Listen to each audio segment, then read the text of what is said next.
¿Me indican, por favor, si ya pueden ver mi pantalla?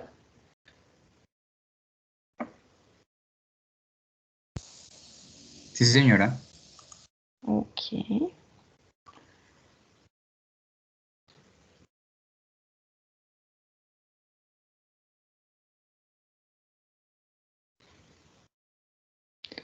Bien, digamos que debido a algunas dificultades que se dieron al inicio del semestre por diferentes motivos en los que a algunos estudiantes se les retrasó el proceso de matrícula o no habían podido hacer la inscripción de este curso, etcétera.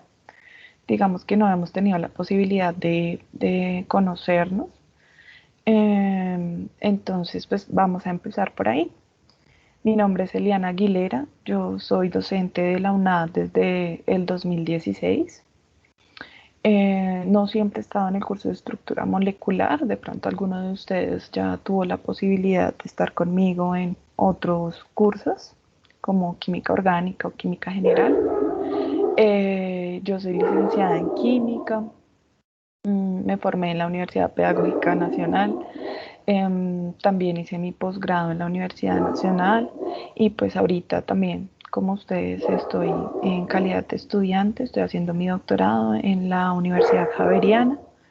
Entonces, entiendo todas las angustias y preocupaciones y ocupaciones propias de un estudiante que trabaja. Entonces, esa es como mi perfil. Aquí encuentran mis datos, este es mi correo electrónico para que por favor lo tengan en cuenta. Seguramente ya han recibido correos míos a su correo institucional. Si no hacen uso del correo institucional, es muy importante que empiecen a hacerlo. Yo me voy a comunicar con ustedes exclusivamente a través de los medios dados por la universidad. No envío correos al correo personal, salvo que haya algún estudiante que, por ejemplo, no ingrese nunca al curso y de pronto tenga problemas con su usuario. De lo contrario, siempre van a llegar mis correos a su correo institucional, a través de Campus, en el foro también, por supuesto, y a través de Skype. Bien. Eh, bueno, este horario de Skype, digamos que fue el que establecí inicialmente. Sin embargo, en el campus, en la agenda de los docentes, van a encontrar otras jornadas adicionales para atención en Skype.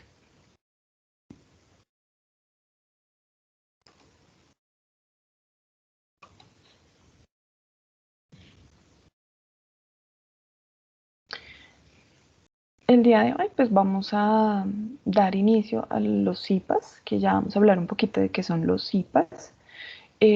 Hoy vamos a hablar de algunas generalidades del curso, algunas cosas en las que quiero hacer énfasis y vamos a iniciar el desarrollo de la tarea número 2. Creo que acaba de ingresar alguien porque hay un micrófono abierto, entonces lo cerramos, por favor.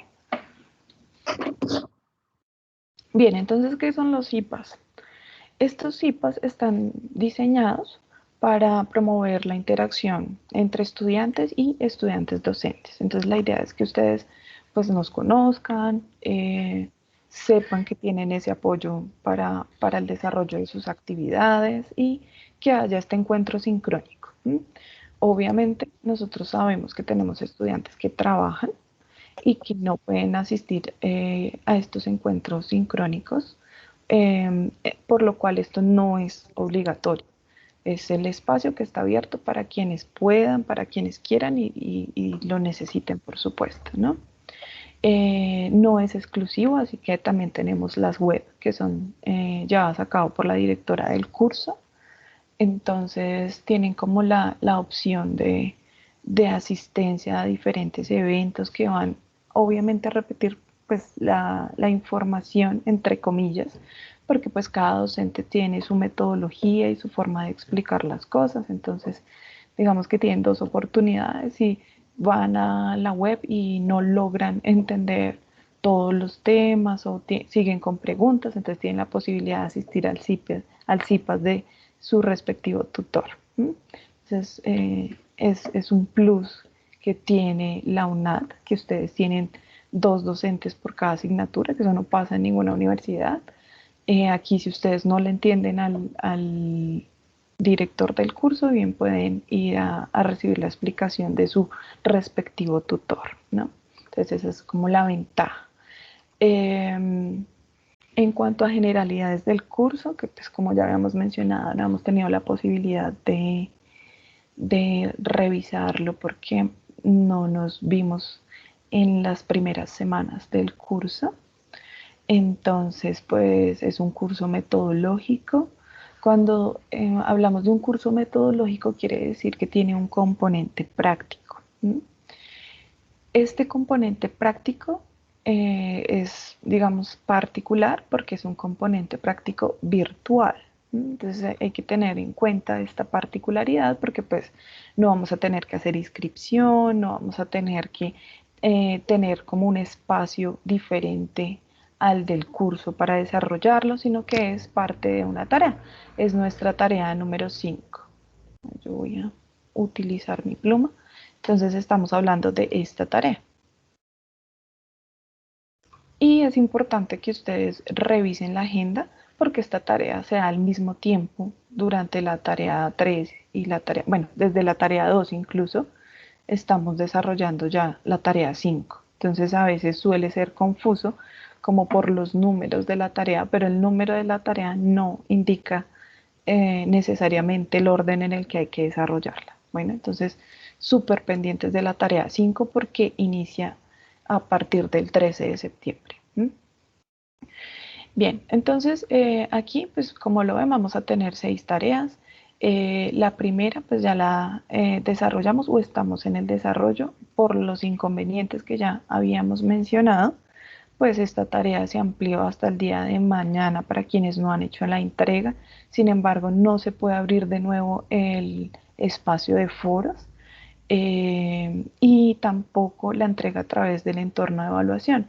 Por eso quienes no hayan hecho entrega de la tarea 1 por las dificultades ya mencionadas, quienes ya fueron obviamente notificados por correo, deben hacer la entrega a través del correo del campus. Bien. Y en este momento nos encontramos en el desarrollo de la tarea número 2. Bien, así como generalidades, pues en el entorno de información inicial ya ustedes recibieron como su inducción por parte de la directora y consejería y demás, pero yo quiero hacer énfasis en la agenda del curso. Por favor, tomen su calendario en Google o si prefieren un calendario en físico impreso, entonces tomen su calendario y marquen cuándo se abren las tareas y cuándo cierran todas. Revisen toda la agenda de la tarea 1 a la tarea 6 para que las puedan marcar en su calendario y acomodar su agenda con las otras tareas. Porque ustedes deben, como en cualquier universidad, tener un horario semanal. Entonces, deberá haber un día en algún horario en el que se dedican exclusivamente a estructura molecular y allí van a ir avanzando en sus tareas para cumplir con esas agendas, esos horarios en las agendas. Bien. Eso es muy importante, es la única manera de que saquen adelante todos los cursos que inscriben. Yo sé que aquí ya hay estudiantes de segundo y tercer semestre, pero también tengo estudiantes de primer semestre y por eso hago la aclaración.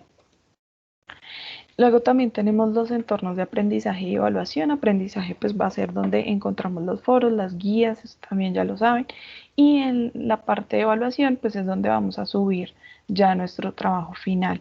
Siempre se califica lo que está en el entorno de evaluación. Entonces, si no se sube trabajo al entorno de evaluación, no hay calificación, para que lo tengamos muy en cuenta. Bien, entonces lo que nos compete ahorita en este momento es la tarea 2.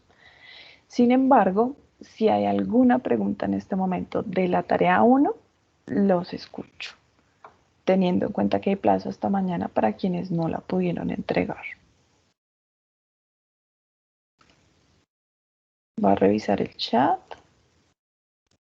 De mi parte, no, no señora. Bueno, creo que nadie tiene preguntas. En el chat tampoco tenemos nada. Bueno, entonces vamos a continuar entonces con la tarea 2. Bien, entonces este es como el intro de la guía. Ahorita ya abrimos la guía para ver todo. Es importante que ustedes descarguen la guía, la miren, la lean. Uno en el foro les pone información general, pero la información concreta de lo que hay que desarrollar la encuentran en la guía de actividades. Entonces, como sabemos, esto abrió el lunes 6 de septiembre, ya algunos han hecho avances sobre el tema. Ya hice una primera realimentación para los primeros que hicieron sus aportes. A partir del lunes haré como la siguiente realimentación. Yo no acostumbro a hacer realimentación en foros absolutamente todos los días. Primero porque mi dedicación en la universidad es hora cátedra y pues eso tiene unos horarios. Entonces, si tengo atención en Skype y tengo otra actividad como por ejemplo hoy que tenemos CIPAS, pues no tengo ingreso a campus. Entonces lo que ustedes van a notar es que más o menos cada 8 días van a ir apareciendo las realimentaciones en lo que van a ir haciendo de aportes. Entonces, si necesitan algo ya como muy urgente, porque pues obviamente ustedes también tienen sus horarios de trabajo, entonces si necesitan una respuesta más inmediata, lo hacemos a través de Skype. ¿Sí? Es la forma más fácil. En general yo respondo inmediatamente, o pues si ya digamos es una hora en la que no puedo o estoy en alguna reunión, les voy a responder a las horas o por tarde al siguiente día, pero es la forma más instantánea de comunicarnos a través de Skype, como la recomendación. Igual no olviden hacer sus aportes en el foro porque allí debe quedar la evidencia y la realimentación también va a quedar allí registrada. Esta actividad está terminando el domingo 3 de octubre. Yo siempre les recomiendo ojalá subirla un día antes y si la suben el mismo domingo, ojalá en la mañana que no está tan congestionado el campus. Aquí vamos a abrir la guía como para revisar unas cositas así generales en las que quiero hacer énfasis. Entonces, aquí deben estar viendo la guía en este momento. Entonces aquí están descritos los ejercicios que vamos a desarrollar. Hay algunos teóricos en los que no voy a hacer mucho énfasis aquí en CIPAS, pues porque ustedes los deben consultar y pues ya si tienen dudas puntuales acerca de alguna definición, pues pueden preguntarme a través del Skype o del foro. Pero pues la idea es hacer énfasis más en la parte de los ejercicios, de pronto en lo que suele tener más dificultad para aprovechar estos espacios.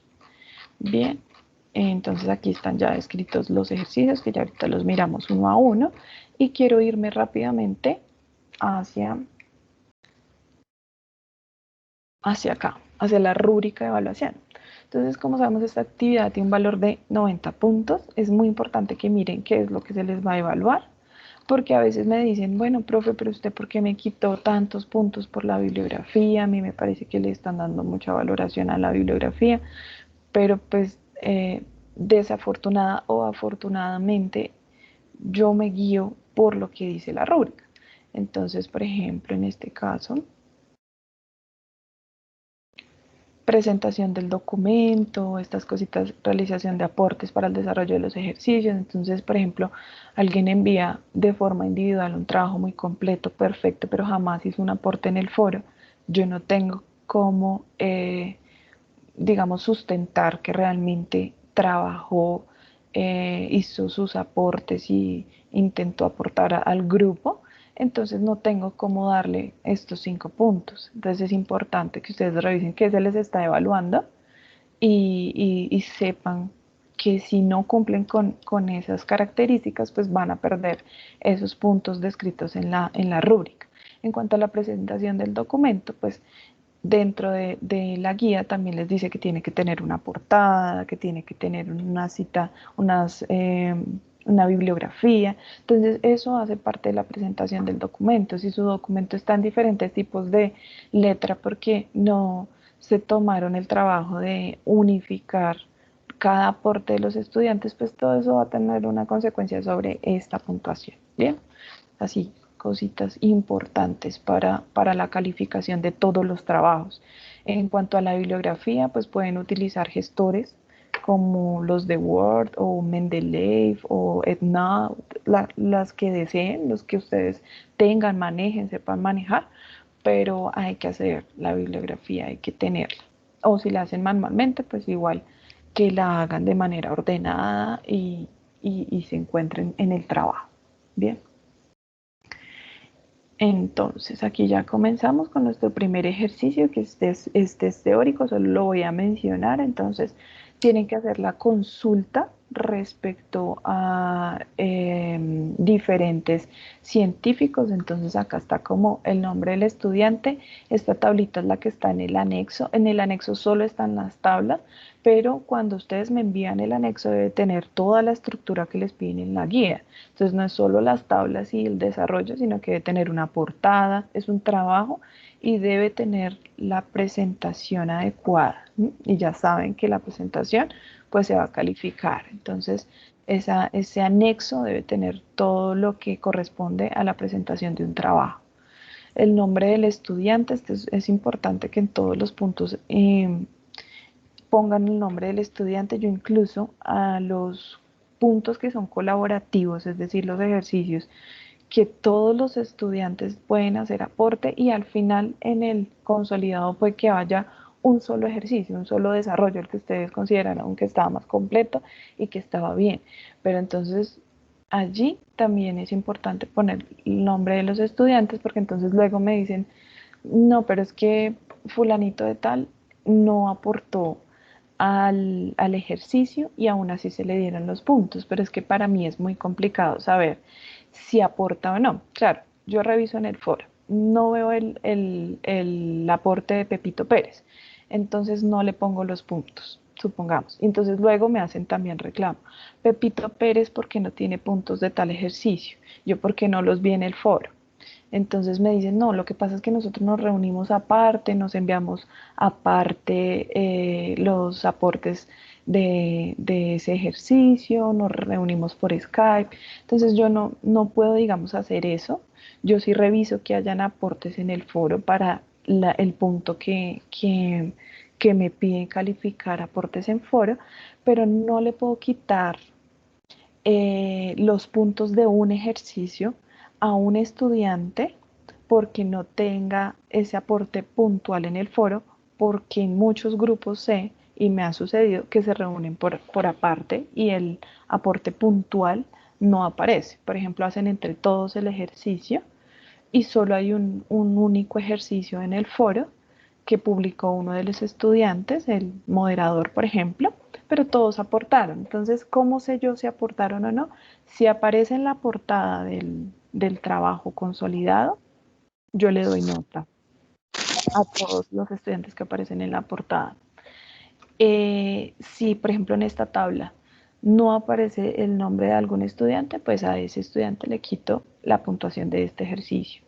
Y cuando son colaborativos, si hay algún estudiante que no participó, entonces lo que hacen es que me ponen los nombres de los estudiantes que aportaron a ese ejercicio colaborativo y así yo puedo saber si, digamos, aunque esté en la portada, no hizo colaboración para ese ejercicio. Es la única manera, de lo contrario no tengo cómo saberlo. Bien, esa es otra recomendación como para que la tengan en cuenta. Y como sé que hay estudiantes de diferentes grupos, pues lo pueden luego, digamos, llevar esa información al resto del grupo. Aquí están completicos como para que asuman de a dos. La fecha, época o año, a veces es difícil encontrar, digamos, exactamente cuándo fue la fecha del aporte, que sería como lo ideal. Pero entonces, si digamos, por ejemplo, Demócrito y Leucipo, pues pueden poner más o menos la época en la que ellos hicieron sus aportes a la ciencia, que también, digamos que esto no es tan específico que si se equivocaron en el año o no es específico el año que se publicó, por ejemplo, el experimento. La idea es que se ubiquen como temporalmente eh, en las épocas o evolución que se dio para el desarrollo de estas teorías. Esa es la idea. Tutora, que Sí, una consulta. Cuando estaba mencionando lo de las referencias bibliográficas, Cuando vamos a diligenciar la información, por ejemplo, digamos, el aporte conceptual, debemos referenciar, yo qué sé, el párrafo de dos o tres renglones que utilicemos o simplemente en la parte de abajo ponemos las referencias bibliográficas de donde se sustrajo la información. Esa es una pregunta muy importante porque al final yo encuentro una lista de 20 referencias bibliográficas y no se puede saber qué corresponde con qué, ¿sí? Entonces, aunque este trabajo no tiene el switch de Turnitin, entonces aparece, porque cuando lo tiene aparece todo como plagio. ¿Sí? Aparece todo el documento como plagio prácticamente, pues porque a pesar de que algunos intentan parafrasear, que es lo mínimo que uno debería hacer, uno no debería hacer copy-paste del documento completo, sino al menos parafrasear. No todos lo hacen, entonces aparece todo como plagio, y es porque no, y uno va y mira y no está la cita, entonces sí es plagio. De la única forma de que yo no esté haciendo plagio es, primero, al menos parafrasear, es decir, escribir un poco con mis palabras lo que estoy leyendo, o por lo menos cambiar algunas cosas o poner aportes de diferentes textos, y luego hacer la cita. Entonces, la cita, dependiendo del tipo de, de forma de citación que se esté utilizando, puede variar. En algunos casos es un número, en otros casos es, por ejemplo, el apellido del autor, coma el año. ¿Sí? Entonces ustedes revisan y homogenizan que todos tengan cita para que uno, por ejemplo, pueda... Demócrito y Leucipo lo saqué del libro de la Shank, por ejemplo. Entonces, Shank 2015. Shank, 2015. Y yo voy a la bibliografía y allá debe aparecer la referencia bibliográfica completa para el libro de la Shank de la edición 2015. Más o menos eso, ese sería el ideal. ¿Sí? Sí, solo que a veces, digamos, se complica un poco porque hay algunos que sí seguimos como esa tendencia, pero hay otros compañeros que realmente no lo hacen. Entonces uno estar como diciéndoles, ay, vea, tienen que referenciar de esta manera este texto, esto acá, se complicaría un poco. No sé si de pronto, si alguno de los compañeros no lo hizo, pues de cierta manera no afectaría el trabajo que otros sí hicieron y sí citaron de manera correcta. Bueno, yo voy a decir esto acá en secreto entre mil. Bueno, si uno lo hace, entonces, por ejemplo, esta es una tabla donde hay 10 posibilidades, ¿sí? Uno o dos de los estudiantes lo hicieron de forma adecuada, o sea que va a aparecer una cita y va a aparecer la referencia. ¿Sí? Y yo tengo 5 puntos para evaluar la presentación del documento. Entonces, o sea, si no hay nada, si no hay ninguna referencia bibliográfica, yo voy a ponerles, por ejemplo, 3 en ese ítem, ¿sí? Pero si hay algunas, pues es muy difícil quitarles un 0.2, un 0.3, ¿sí me hago entender? O sea, es muy difícil ya quitarles puntos como en el límite me equivoqué por algo muy pequeño, ¿sí? Entonces se van a dar cuenta que en esas cosas de forma eh, sí se les quita punticos, pero pues no son más de 1 o 2 puntos porque finalmente para la forma del documento en general solo tengo 5 puntos para moverme, ¿sí? O sea, lo cual no quiere decir que no sea importante, ¿sí? Porque esta es la construcción de ustedes como estudiantes y si ustedes no hacen esto correctamente en una tesis, esto puede dar cárcel. ¿Mm? Entonces, por eso nosotros molestamos, hacemos tanto énfasis con hay que respetar los derechos de autor, hay que citar de forma adecuada y hay que tener referencias bibliográficas. Entonces, en resumen, si no están, va a haber algunos puntos menos en ese ítem. Creo que alguien que tiene el micrófono abierto, si tienen preguntas, ahorita cerrémoslo, termino la explicación y lo abrimos para hacer la pregunta, por favor. Entonces, en resumen, si no hay nada, sí va a haber baja de puntos, pero si algunos lo hicieron, pues se va a valer como si lo hubieran hecho todos. Entonces, pero igual, la recomendación es esa, o sea, todos deben hacerlo, porque deben aprender a hacerlo. ¿Mm? No sé si respondí bien a tu pregunta, ¿sí? ¿Te quedó? Sí, señor, sí, señora. Es que me surgía como esa preocupación de, bueno, si yo lo aplico, otra compañera o compañero lo aplica, pero hay dos que no lo hacen, entonces, Sí, eso pasa y por eso pues se califica así. O sea, es difícil, o a veces sí lo logro identificar, porque por ejemplo en esta tabla pues es fácil de identificar, entonces es fácil, les bajo a los que no lo hicieron, porque lo puedo identificar. O sea, si es un punto donde se puede identificar, sí, solo le bajo a los que no lo hicieron, entonces no te preocupes por eso. ¿Listo? bueno, señora, muchas gracias. Bueno. Bueno, el experimento postulado que contribuye, entonces aquí pueden poner imágenes. Me gusta que pongan la imagen y hagan una pequeña descripción. ¿Sí? Entonces es como lo mejor porque ustedes entienden qué fue el experimento que hizo o cuál fue el modelo como tal, el aporte. Entonces, por ejemplo, ya en los modelos precisos, si ustedes ponen la imagen, uno ya visualmente, sus compañeros, cuando hagan la revisión del trabajo completo, pueden ver cómo evoluciona el modelo desde Dalton hasta Word, solo con la imagen cómo es que se hace muchísimo más complejo, ¿no? Como todos fueron aportando de a pocos, que tenía electrones, que tenía protones, que giraban alrededor de un núcleo, etcétera. Entonces ahí se va viendo solo con las imágenes, uno pasa esta tabla y puede entender cómo evolucionó el modelo atómico solo con ver la tabla. Entonces eso me parece importante y para su estudio del... Me pasé, ya. Entonces no sé si aquí tengan alguna pregunta. Algunos ya han hecho estos aportes y no he visto así como mayor inconveniente, solo les he hecho como comentarios de que no olviden las citas bibliográficas. Bueno, en el segundo punto, entonces ya tenemos que seleccionar de estos somos cinco estudiantes, debemos publicar en el foro cuál fue nuestra selección para que no se repita. Cuando se repita, entonces yo voy y miro en el foro y al que lo eligió y dijo este es el mío, le valgo los puntos completicos y a la otra persona le doy menor calificación. Entonces, por favor, seleccionen desde el comienzo cuál van a desarrollar y publíquelo en el foro para que nadie repita.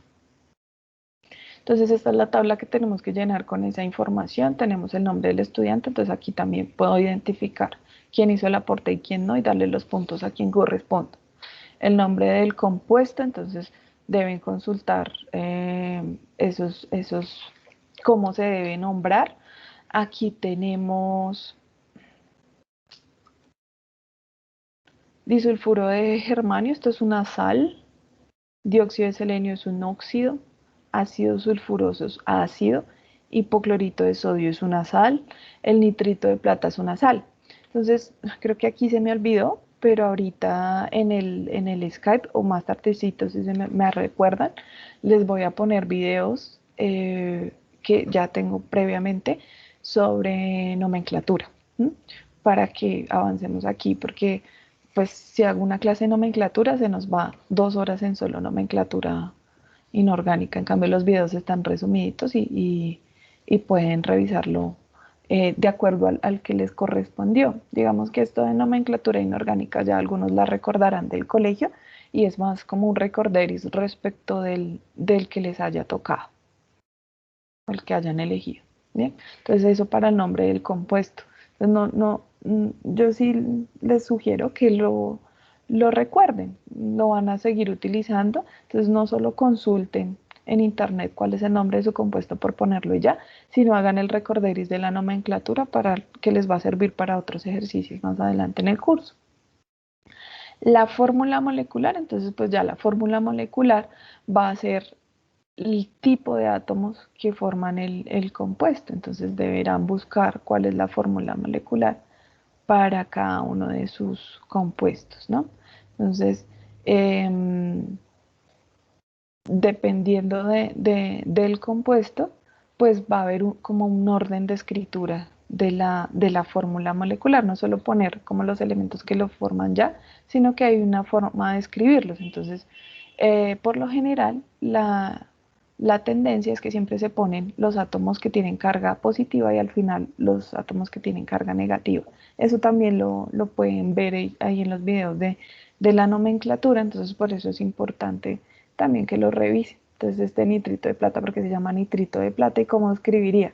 Primero se escribiría la parte que tiene nitrógeno de oxígeno o primero la parte que tiene plata. Entonces, si ustedes revisen, van a ver que, por ejemplo, nitrito de plata, se escribe nitrito de plata, pero a la hora de escribir la fórmula, primero se hace el átomo de plata y luego lo que corresponde al ion nitrito, que es pues el nitrógeno y el oxígeno. Entonces, para que lo miren, aunque aquí ven, les hago así como un ejemplito rapidito de lo que estoy diciendo, como para que les quede más claro a qué me refiero. Entonces, por ejemplo, acá, el ácido sulfúrico, bueno, hagamos este aquí, es central, de la mitad. El ácido sulfúrico, entonces los ácidos se caracterizan porque tienen hidrógeno. ¿Listo? Sí, perdón el pulso. Se caracterizan porque tienen hidrógeno. Y siempre vas a escribir de primeras para los ácidos, el hidrógeno. Y bueno, ahora no es que todos los que vayan a estar en este taller tengan todos el ácido sulfúrico. Bueno, no lo voy a terminar para que no que le echo el ejercicio a alguien, no más. Entonces, bueno, tenemos el hidrógeno, el azufre y el oxígeno. ¿Mm? Pero resulta que el azufre tiene varios números de oxidación. Entonces, el azufre puede trabajar con más 2, 4 y 6. Entonces puede formar 3 posibles ácidos, ¿sí? Entonces, como para no hacerle la tarea al del ácido sulfúrico, vamos a hacer, por ejemplo, este, el más 2. Entonces, tengo H, S, lo voy a hacer acá para que me quede más espacio. Entonces, el oxígeno siempre trabaja con menos 2. Entonces, si su compuesto tiene oxígeno, el número de oxidación siempre va a ser menos 2. El del hidrógeno es más 1, salvo en los hidruros, pero aquí no hay ninguno. Entonces, si su compuesto tiene hidrógeno, va a tener como número de oxidación más 1. Y en mi ejemplo, yo voy a utilizar este número de oxidación para el azufre, pero el número de oxidación depende del nombre. Entonces, aquí esta es, digamos, la fórmula inicial, pero yo tengo que dejar que esta fórmula al final me dé 0. Y aquí yo no tengo carga 0, si ustedes se dan cuenta, aquí tengo 2 y 1, 3 cargas positivas y tengo 2 cargas negativas. Entonces, ¿cómo se hace, digamos, para balancear estas cargas? Entonces, lo que se suele hacer es primero iniciar como con la parte negativa, que siempre se suele como coger por iones. Entonces, aquí vamos a tener las cargas negativas del oxígeno y las cargas del azufre, que en este caso pues es más 2, y vamos a intentar que esto pues nos quede balanceado. Espérenme, borro este paréntesis que me quedó como mal distribuido. Aquí y aquí. Antes de la explicación. Entonces, ¿cómo lo podríamos hacer? Entonces depende, ustedes pueden buscar, por ejemplo, los iones o hacerlo manual como yo lo estoy haciendo. La forma de los iones, ¿cómo sería? Pues entonces depende de los números de oxidación. Entonces, en este caso, ácido, bueno, sulfuroso.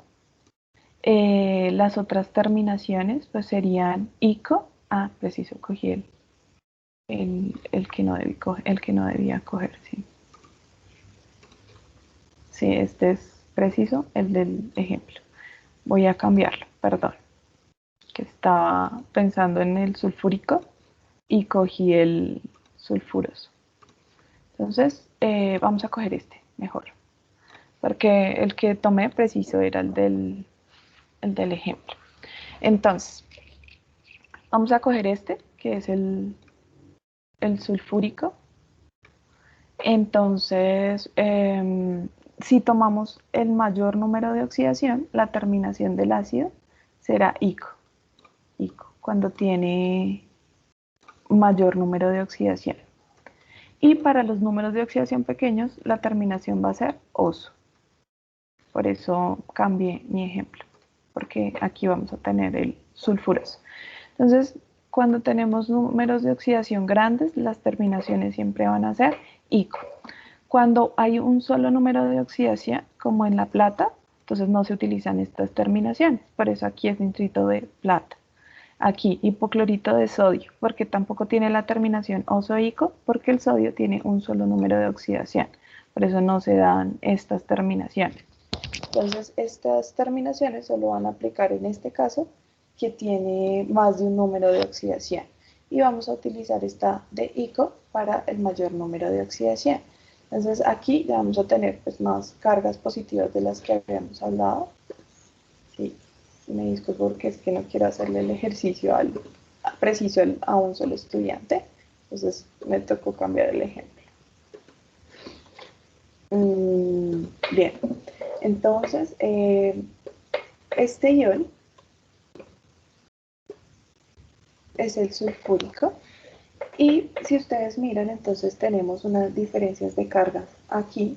Entonces aquí tenemos 6 y una 7 y solo tenemos 2 cargas negativas. Entonces tenemos que intentar balancear esto de tal forma que nos queden las cargas positivas iguales a las cargas negativas. Entonces, aquí vamos a encontrar números que nos ayudan a balancear la cantidad de átomos que hay. Perdón. Entonces, vamos a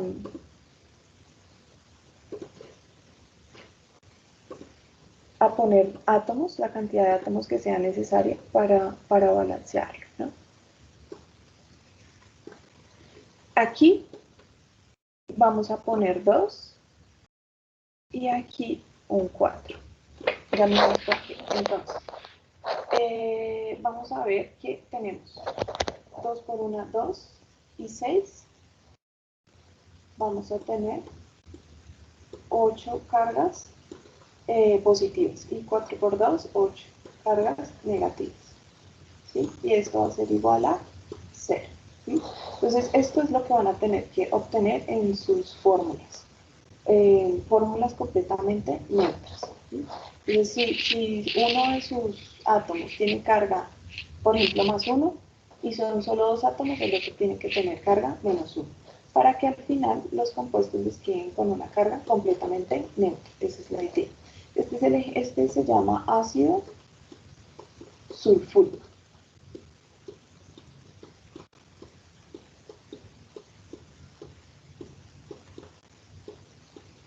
Bien, entonces, ¿de dónde salen estos números? De la formación del compuesto.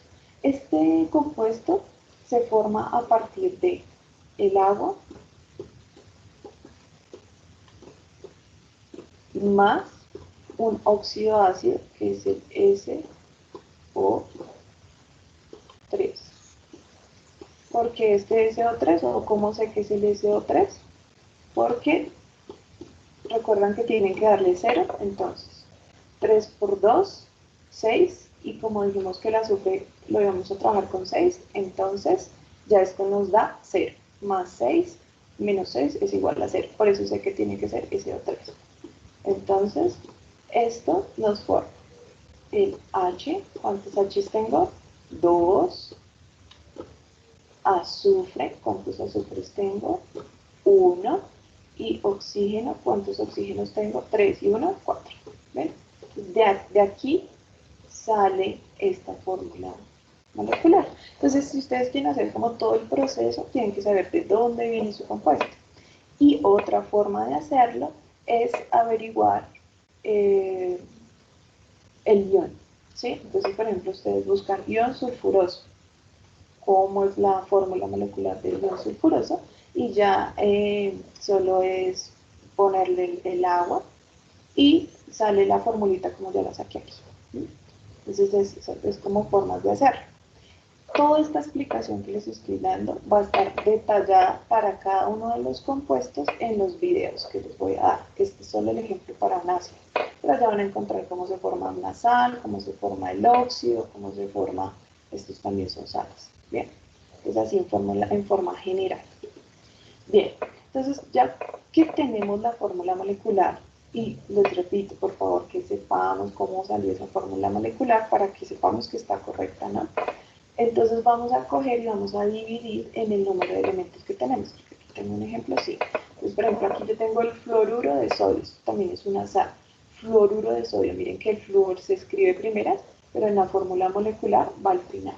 Bien, entonces fluoruro de sodio, tengo la fórmula molecular, tengo la división para los elementos. Entonces, si a mí me tocó el ácido, yo ya sé que mi ácido tiene 3 elementos, hidrógeno, azufre y oxígeno. Entonces aquí voy a hacer 3 divisiones, hidrógeno, azufre y oxígeno, para poder hacer esto para cada elemento. El número atómico, ¿dónde encuentro el número atómico? Entonces busco una tabla periódica y busco dónde está el número atómico. El número atómico se simboliza con la letra Z, o bueno, en las tablas periódicas dice completico número atómico, a veces dice Z también. Entonces ese es el número atómico. ¿Qué es el número atómico? El número atómico también es igual al número de protones en un elemento, a los protones. ¿Sí? Es igual el número de protones. Entonces, eso lo encuentran en cualquier tabla periódica, es este numerito, el número grandecito, que le da orden a la tabla periódica además, ¿no? Entonces, miren cómo es el orden de la tabla periódica. 1, 2, 3, 4, 5, 6, 7, 8, 9, 10. Entonces, en la tabla periódica los elementos están ordenados de acuerdo a su número atómico o número de protones. Volvamos atrás. Bien, entonces ya sabemos de dónde sacar el número atómico. Dijimos que el número atómico era igual al número de protones. Una cosa que quiero hacer énfasis es que en esta clase sí me gustaría que todos tuvieran, por favor, un cuaderno, un lápiz, un borrador y su calculador. Sobre todo para la siguiente, que hacemos los ejercicios más largos. Aquí, pues estos son sencillitos, pero sí les voy a pedir el favor que tengan esos implementos. Entonces, vamos a hacer entre todos este ejemplo. Entonces, ahí en su cuaderno escriben la fórmula molecular del fluoruro de sodio, van a escribir el número atómico. Aquí pues ya sabemos cuál será, bueno, creo que aquí ya lo tengo bien, pero vamos a hacerlo aquí. Entonces, bueno, un momentico, porque se me olvidó lo de los símbolos acá. Entonces, dijimos que protón, entonces vamos a simbolizar con el P más que está ahí, los neutrones con la N, los electrones con la E y el signo menos, el número másico con la A, y la representación que tienen que hacer entonces, ¿qué es? X, ¿qué va a ser? El símbolo del elemento. X es el símbolo del elemento, entonces sí puede ser sodio o flúor en este caso, entonces digamos que para el primero será sodio. ¿Sí? Y acá entonces van a poner la masa que corresponda a su elemento y el número atómico que corresponda a su elemento. ¿Sí? Entonces hay que hacerlo en esa forma, pueden utilizar las ecuaciones de Word para poder acomodarlo, que les quede bien bonito así en esta forma. Entonces tenemos ya la nomenclatura que la vimos en la tabla, la misma que está ya escrita, es esta misma, y vamos a tener en cuenta estas formulitas. Entonces como la masa debe ser igual al número de neutrones y protones. Si yo voy a despejar el número de neutrones, entonces ¿cómo lo despejo? Este que está sumando va a pasar a restar. Entonces aquí pues está desordenada la ecuación, pero me queda aquí N es igual a la masa menos la cantidad de protones. Esta formulita la copian, por favor. Entonces N va a ser igual a A menos la cantidad de protones. Vamos a hacer el ejemplo. Hagamos un ejemplo para un elemento cualquiera, por ejemplo el carbono. El carbono, entonces, tiene un Z igual a qué. Nos vamos a ir a la tabla y buscamos. Entonces, buscamos ya, me tocó el carbono, el número atómico es 6. Listo, entonces ya tengo un dato. Y el número atómico es 6. Es 6. Este lo voy a hacer yo y ustedes hacen ahorita el del sodio y el del flúor. El número atómico es 6. ¿Qué otros datos puedo sacar de la tabla? Puedo sacar, por ejemplo, la masa atómica. La masa atómica es importante que ustedes tengan en cuenta una cosa. ¿Ustedes se acuerdan qué son los isótopos? ¿Alguien sabe qué es un isótopo? Del colegio, ¿alguien se acuerda qué es un isótopo? No importa que se equivoque. ¿Ni idea qué es un isótopo? ¿No? Bueno, entonces, bueno, si ustedes se dan cuenta, estas masas no dice 12, sino dice 12, algo. Eso está así porque corresponde a un promedio, al promedio de la masa de los isótopos del elemento. ¿Mm? ¿Y qué son los isótopos? Entonces decimos que la masa era igual a qué, eso lo debieron haber escrito. ¿A qué era igual? ¿A la suma de quiénes? De los neutrones más los protones. Sí, pareciera que solo una persona me estuviera escuchando.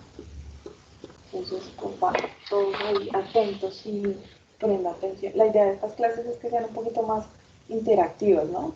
Que participen, porque pues finalmente sí, de no ser así, pues pueden ver luego como el video. Bueno, entonces decimos que la masa era igual a la suma de los neutrones más los protones. Resulta que en la naturaleza los elementos pueden tener diferente cantidad de electrones. Los protones no pueden variar porque como ustedes se dan cuenta, dijimos que Z era igual al número de protones. O sea que el hidrógeno tiene que tener sí o sí un protón. El helio tiene que tener sí o sí dos protones. Entonces este va a ser fijo. Pero en la naturaleza la cantidad de neutrones sí puede cambiar. Entonces eso va a hacer que cambie la masa. Entonces, como va a haber diferentes isótopos, es decir, elementos, átomos del mismo elemento con diferente cantidad de neutrones, lo que se hace es hacer un promedio de las masas y eso es lo que encontramos acá. Entonces, promedio de las masas isotópicas de cada uno de los elementos. Pero pues nosotros aquí en nuestra tablita no vamos a tener en cuenta todos los isótopos, sino el más abundante. Entonces, para el caso del carbono, el más abundante tiene una masa de 12. Y para no complicarnos, entonces vamos a coger las cifras cerradas para poner la masa. Entonces, por ejemplo, a usted le tocó el fósforo y el fósforo tiene un peso de 30,97. Entonces, 30,97 es aproximadamente 31. Entonces usted va a decir que es 31. ¿Cuándo va a ser aproximación? Cuando después de la coma haya un número mayor a 5. ¿Sí? Entonces si fuera 12,6, entonces no sería 12, sino sería 13. ¿Me hago entender? Si tienen preguntas, pueden abrir el micrófono y hacerlas tranquilamente. Bien, entonces, ¿sí? ¿Alguna pregunta? No, no, señora. Ok, entonces, entonces en el caso del carbono, como es 12,0, no hay aproximación, entonces la masa es 12. Esa es la masa que van a tomar. Entonces aquí no van a escribir 12,0 ni 12,1 ni nada de eso, sino números enteros. Entonces en mi caso, en este ejemplo, va a ser 12. ¿Sí? La masa. Entonces ya tengo Z, ya tengo A también, tengo el número de protones porque vimos que esto es igual a protones, entonces protones también los tengo, esto es igual también al número de protones. ¿Cómo calculo el número de electrones? Como son átomos neutros, entonces vamos a decir que las cargas positivas son iguales a las cargas negativas. O sea que los protones van a ser iguales a los electrones. ¿Sí? Es súper fácil. Esto va a ser igual a los electrones. Entonces, ¿cuántos electrones tengo? 6. Esto también ya está. Solo me faltan los neutrones, pero tengo una formulita para calcular. Entonces, es súper fácil. N es igual a 12 menos 6, que es la cantidad de protones, entonces digo que tengo 6. ¿Sí? Entonces ya tengo todos los datos que necesito. Entonces ahora ustedes van a intentar hacerlo rápidamente para el sodio y para el flúor. Rápidamente lo vamos a hacer ahí, súper fácil porque ya aquí les puse el número atómico y les voy a poner rápido la masa como para que nos rinda, que ya se nos va a acabar el tiempo para hacer este ejercicio. Entonces estamos buscando sodio, entonces el sodio lo tenemos acá, vamos a tomar como masa 23 y para el flúor vamos a tomar como masa 19. Entonces 23 y 19.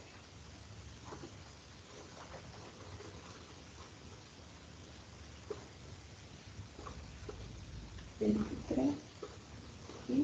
19. Listo. Ahí. Un minutico mientras lo termino. Y alguien me dicta los valores y listo. Va saliendo. ¿Existe la posibilidad de que deje la diapositiva de la tabla periódica como para... Sí, claro, es que quiero ver si hay algo en el chat. Yo ya Bueno, lo hice. sí, ok, listo. Entonces ya lo revisamos. Ujú.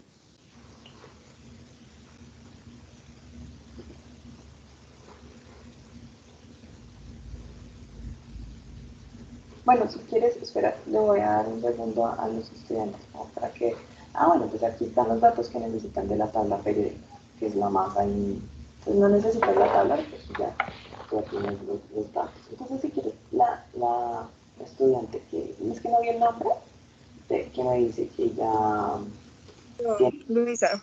Por favor, y lo revisamos. No te preocupes, esta es la oportunidad Vale. para cometer errores, porque no queremos cometer errores en la guía. Aquí no hay nota en la guía, sino entonces es un momento para cometer errores. Entonces, ¿vas a hacer el del sodio? ¿Sí? ¿Hiciste el del sodio? ¿Qué me dijiste? Sí, Sí, sí, el sí. de sodio sí. Listo, entonces vamos a empezar con el del sodio. Qué horrible. Listo, entonces, bueno, te me vas dictando, este ya lo tenía casi hecho. Entonces, protones ya, neutrones, Neutrones me dieron 12. 12 neutrones, electrones serían 11. 11. ¿Y esto cómo te quedó? El último Sí, X es, sería 23. pero X es Na, ¿no? Ujú. Y A es La A es 23 y la Z es 11. 11. Entonces, así debería haberles quedado. Entonces, ¿a todos les dio lo mismo? Claro. ¿Sí? ¿Estamos todos de acuerdo? Sí, señora. Protones, 12 neutrones, electrones 11, número másico 23, y esta es la forma de escribir el elemento. Pueden utilizar las fórmulas de Word. Si alguien tiene dificultades para las fórmulas de Word, me dice y lo miramos de una vez acá. ¿Cómo les quedó el flúor? Listo.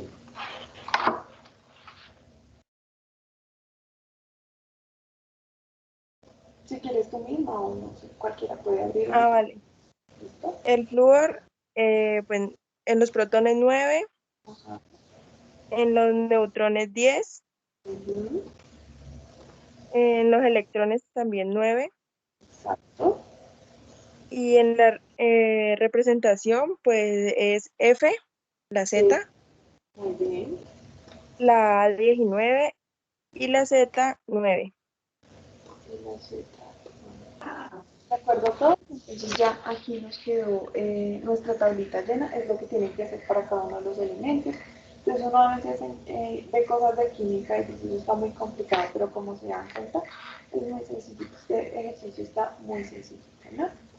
Entonces ya lo único que necesitan es la tabla periódica y ya les queda absolutamente todo el ejercicio lleno. Y para esto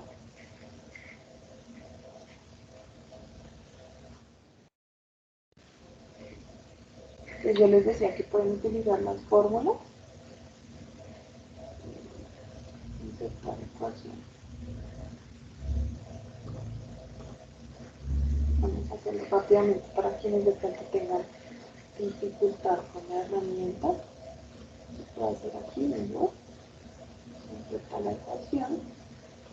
Y el número grandecito, entonces por ejemplo, NA o el nombre grandecito, y luego lo que hacen es poner esto.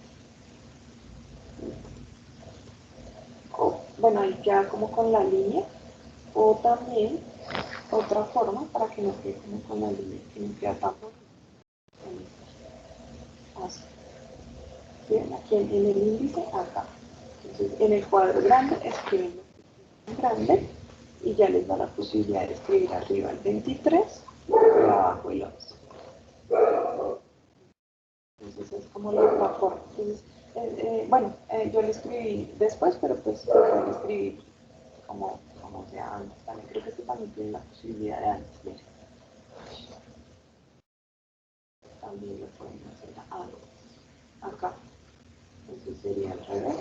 Sería 23, 11. ¿Por qué hago tanto énfasis en esto?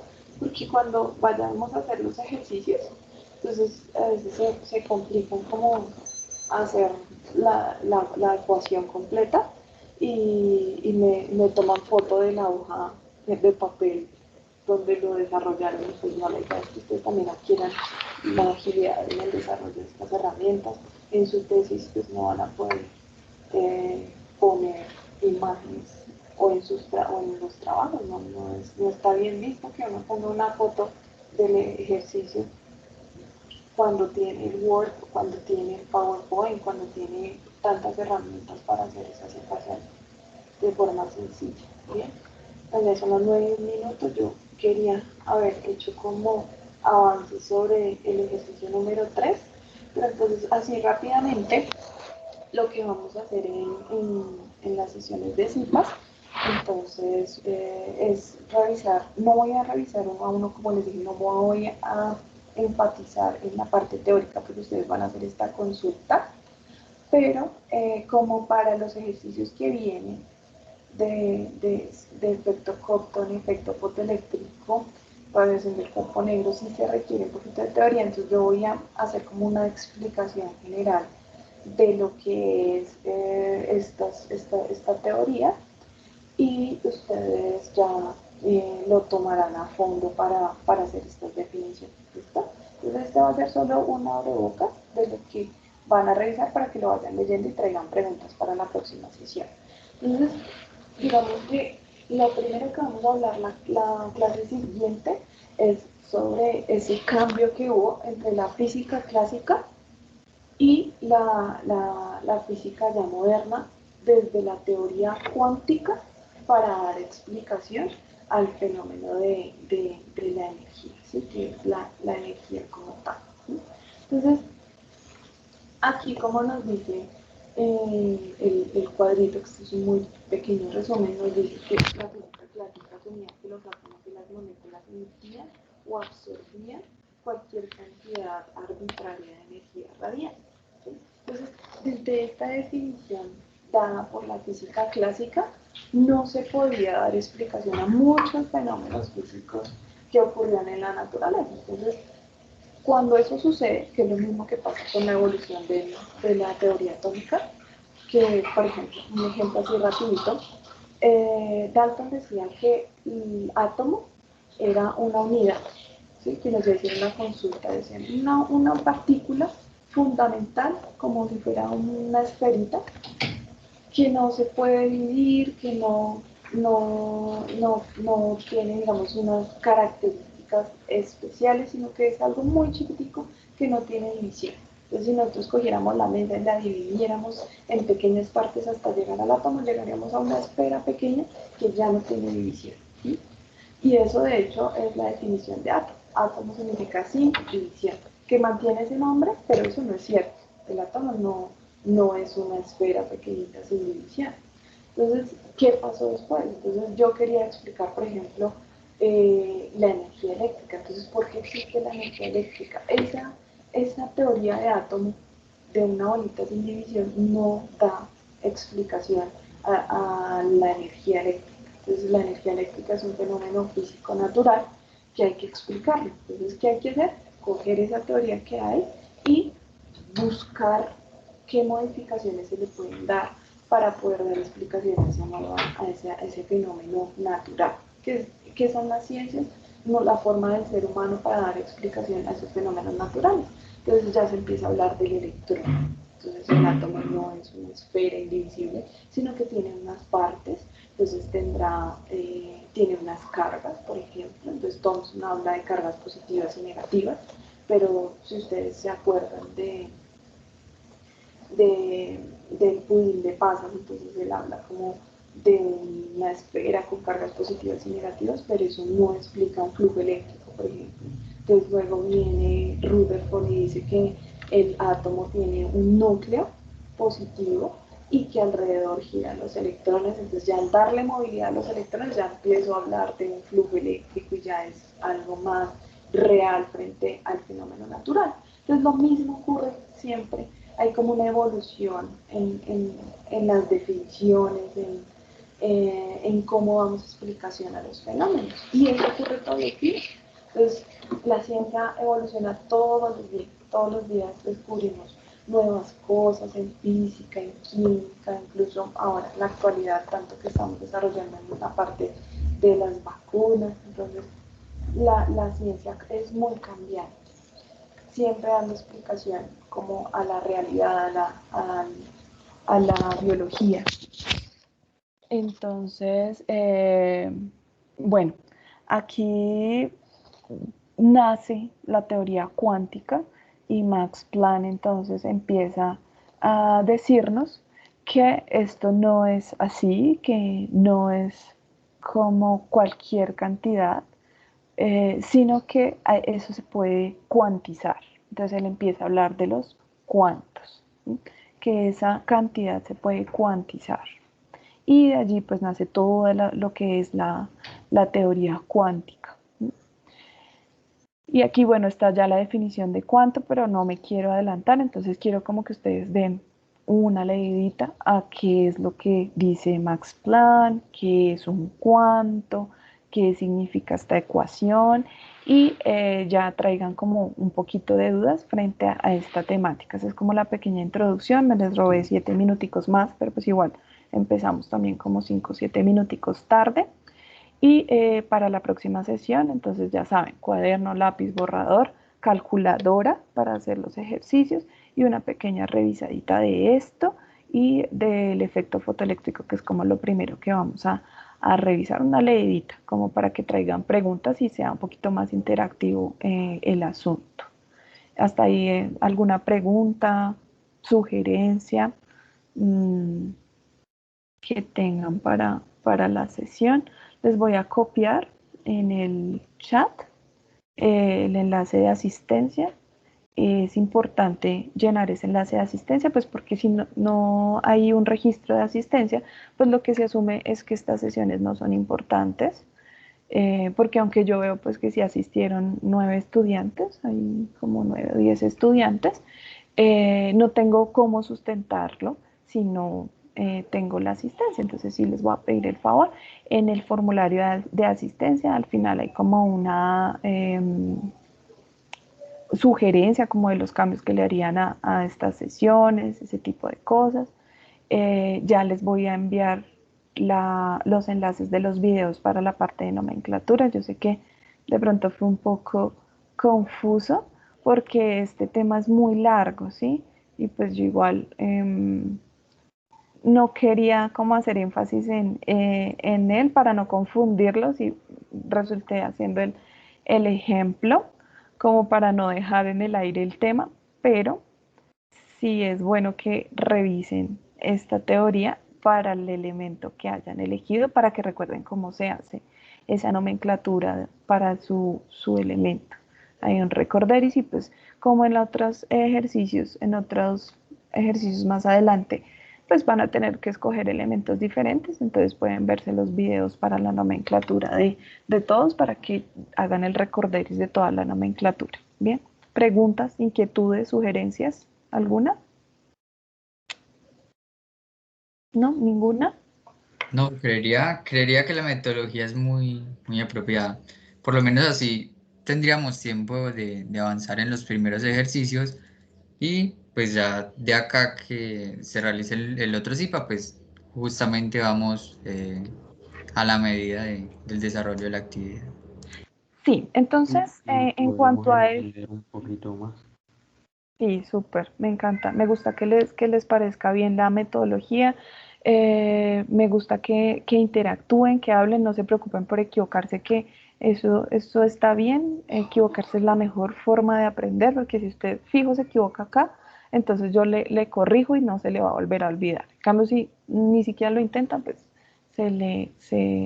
no va a ser significativo el aprendizaje. Entonces, estos espacios los invito a que los aprovechen para participar, para hacer, para ir avanzando. Yo sé que hay algunos que de pronto ya incluso hicieron ese ejercicio porque yo vi algunos aportes, pero pues ya lo pueden revisar de forma autónoma porque pues ya tienen la solución, entonces lo revisan, saben si está bien o no está bien su ejercicio y ya tienen, digamos, entre comillas, una tareita que es avanzar sobre esta teoría de que es un cuanto y el efecto fotoeléctrico, ¿m? Para poder dar inicio al desarrollo del otro ejercicio. En la siguiente sesión, entonces vamos a desarrollar los ejercicios 3 y 4. Yo creo que alcanzamos, sí. Sí, yo creo que alcanzamos como... bueno, sí, porque digamos que lo demoradito es estos ejercicios. La idea es que yo les voy a mostrar, ustedes hagan también sus cálculos ahí para que los aprendan a hacer. Esto ya es historia, entonces eso pasamos rapidito. Entonces yo creo que la siguiente sesión podemos terminar. Probablemente va a ser de hoy en 8 días, a la misma hora, para el mismo canal. Y ojalá acabemos como con los ejercicios que nos faltan, ¿no? Y como había la parte de introducción, presentación y demás, hubo como la demora, pero ya en la siguiente sesión vamos al grano rapidito en el desarrollo. Ahorita mismo apenas termine esta sesión, les queda ya la grabación y les envío los enlaces de lo de nomenclatura y listo. Entonces, si no hay más preguntas, muchas gracias por su asistencia. A la próxima, ojalá más participativos, voy a detener la grabación.